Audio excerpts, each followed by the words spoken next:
Hey guys, Chris again from ClassicVWBugs.com, and in this video I'm here to talk to you about this project that you see right here, 1974 Super Beetle project. This is a build-a-bug project that we are working on for a client, a cool client named Barbara, and she came to me a couple of years ago and said, you know, I want you to restore my family-owned 1974 Super Beetle. My mother bought this car brand new and I want you to restore it. So I said, hell yeah, let's do it. And what you see here is we have the shell separated from the chassis, and you know, we like doing these body off restorations because you have easy access to the chassis now when it comes to doing your work. So you have easy access to your shocks, easy access to your brake lines. You can put all new brake lines in. That's what we're doing here, brand new master cylinder. You could also reseal the chassis, what we're doing. I've showed videos on this before. Just easy access to everything from the tranny, torsion arms, things like that to get your chassis up into good shape. So, you know, when I like to restore my cars, I like to do it once and do it right the first time.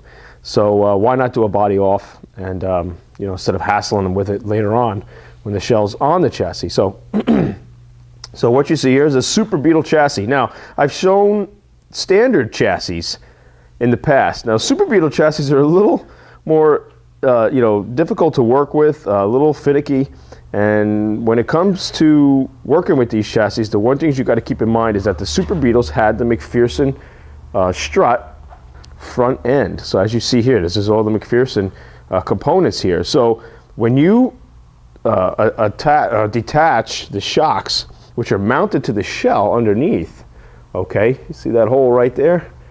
Now, what's going to happen is these shocks and the wheels, they're going to fold under, and the shocks are going to move this way, and you know, so you're not going to be able to really roll this chassis as you are working on it. So what we did here is we got some wire just to kind of keep this, you know, upright and you know, in a workable condition here, so it's not so lopsided. So that's one thing you'd have to consider.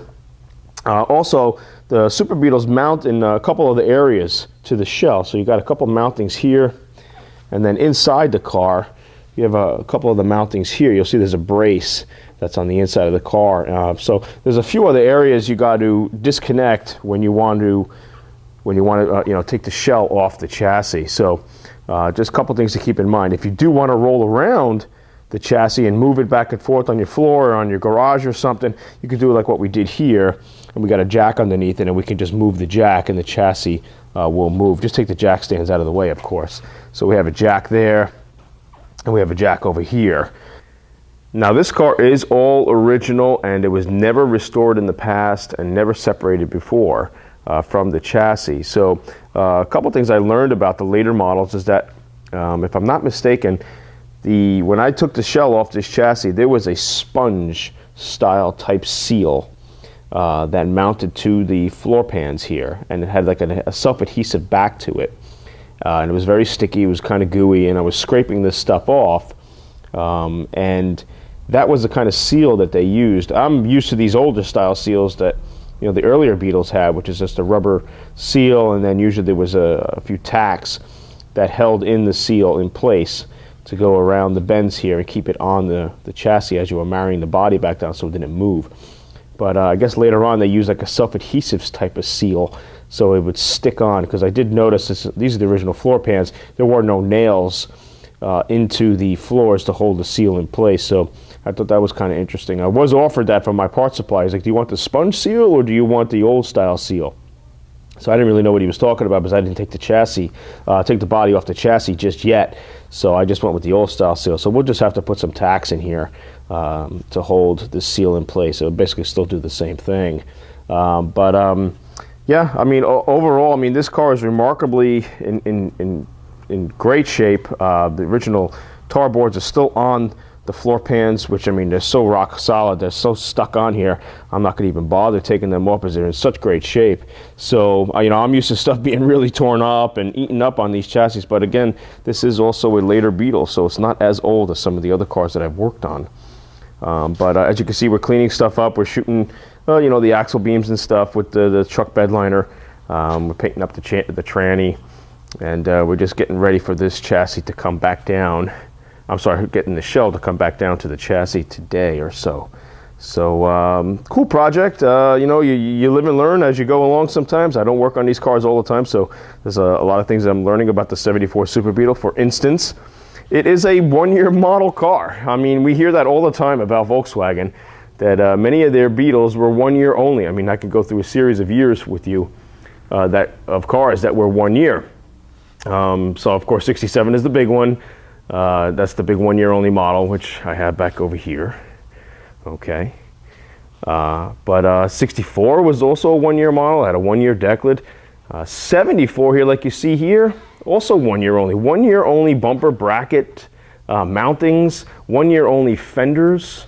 So this, you know, 74 was the last year of the carbureted motor.